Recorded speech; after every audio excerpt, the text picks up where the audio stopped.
Why can't I buy this pair of armor sets? Because you need to follow the sum on the sign.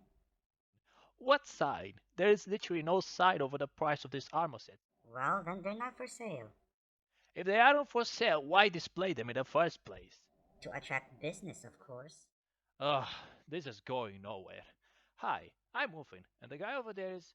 Yeah, you know what? Never mind. I was trying to buy from that bushman a pair of old armor sets, but as you saw, I can't seem to understand his logic. It is a higher price on them. Why does he not sell them?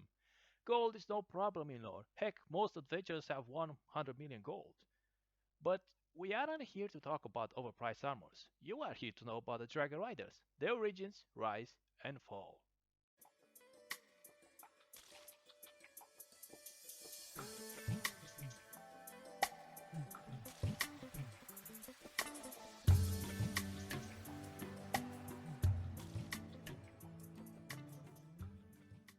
From all the civilization we found in the game or through our adventures in lore, like for example the ruins in Hardwood Forest, temples in Watch Tree, and the dwarves in the magma mines, none of them compared to the legendary Dragon Riders, an order formed many centuries ago with the sole reason of achieving the peace and ending the great war between humans and dragons.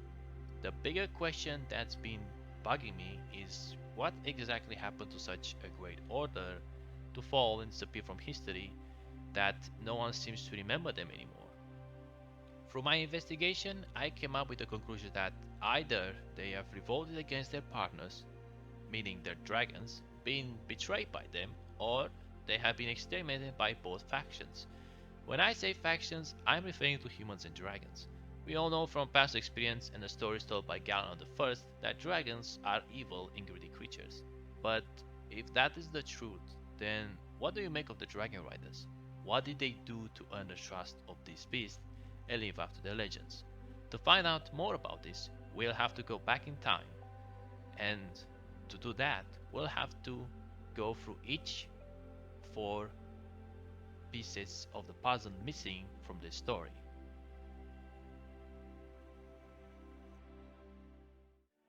As you saw from my early interaction with Mushroom, I was interested in the pair of armor sets he had on display. As many of you know or may not know this, the weapons and gear in Adventure Quest 3D hide a complete different story behind the creation. Something different than what the main or side quests reveal. The thing that captured my attention was the dragon crest embroidered on the chest, back, and breast of the armor. At first glance, I thought it belonged to the Guardians of Past Life. From my discussion that I had with another Mushman, I learned that the Dragon Crest belonged to none other than the Dragon Rider Order of ancient times, the first protectors of lore, as well as the last one. The dragon crest on the chest, braces, and back of the armor refer to an ancient order. Is this about the Guardians of the past? Guardians? They weren't even born around those times. This dragon crest belongs to the Dragon Riders Order of ancient past. Dragon Rider Order? At first I thought it belonged to the Guardians of the past because of the dragon symbol, since they've been around Sargo's time. The evil necromancer or dark magic never existed between the time of the two great dragon wars. Although the Guardians weren't around in ancient times, they are connected to the Riders more than you think. As in Descendants?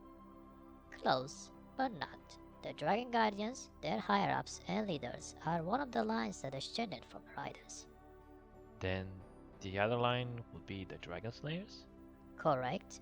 The Dragon Slayers, although not related or share any trait or view, like the Dragon Guardians do with their dragons, their belief being that dragons are vicious creatures and as such can be trusted, but most of their fighting styles were taken from their ancestor knowledge to counterattack their movements.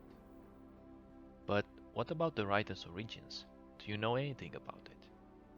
Unfortunately, this is what I know from the stories our past has told us about them. If you want to know more about their origins, then Ashen is the one you should seek.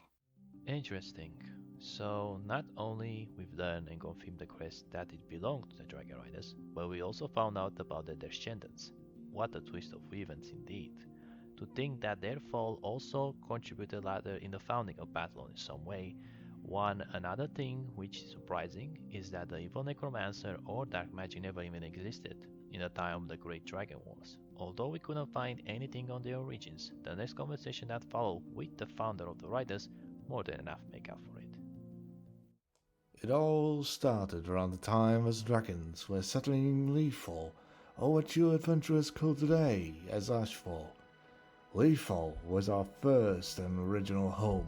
We used to live in peace with all creatures, even your kind was much friendlier back then. But all changed when dragons declared war to humans for the land of Leafall, for our home. The war kept going, and with it, we lost many lives, many dragons, including younglings. Most of us wise dragons proposed to leave the violence and search for another place where we can start over as a new generation. We'd chosen the Elena Forest as our new home and what later became known as the Dragon Graveyard. The forest was home of many creatures such as mushmen, including the humans who kept away from the skirmishes that represented the war. It was around that time where we proposed a union between dragons, humans, and mushmen. A communion for us for a life worth living. To protect our borders around the forest, the mushmen offered to take the patch close to the fields.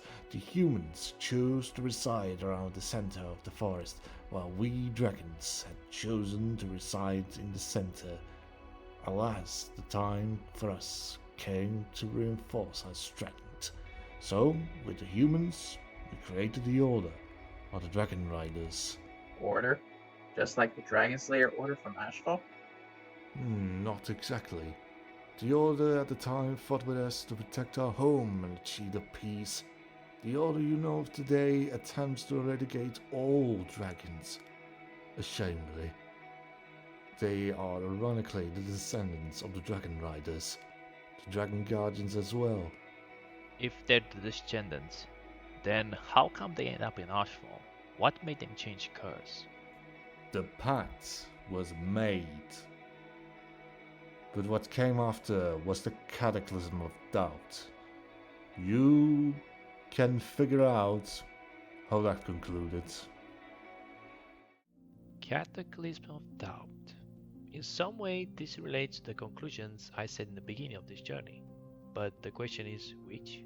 Did the riders betray the dragons, or was it the other way around?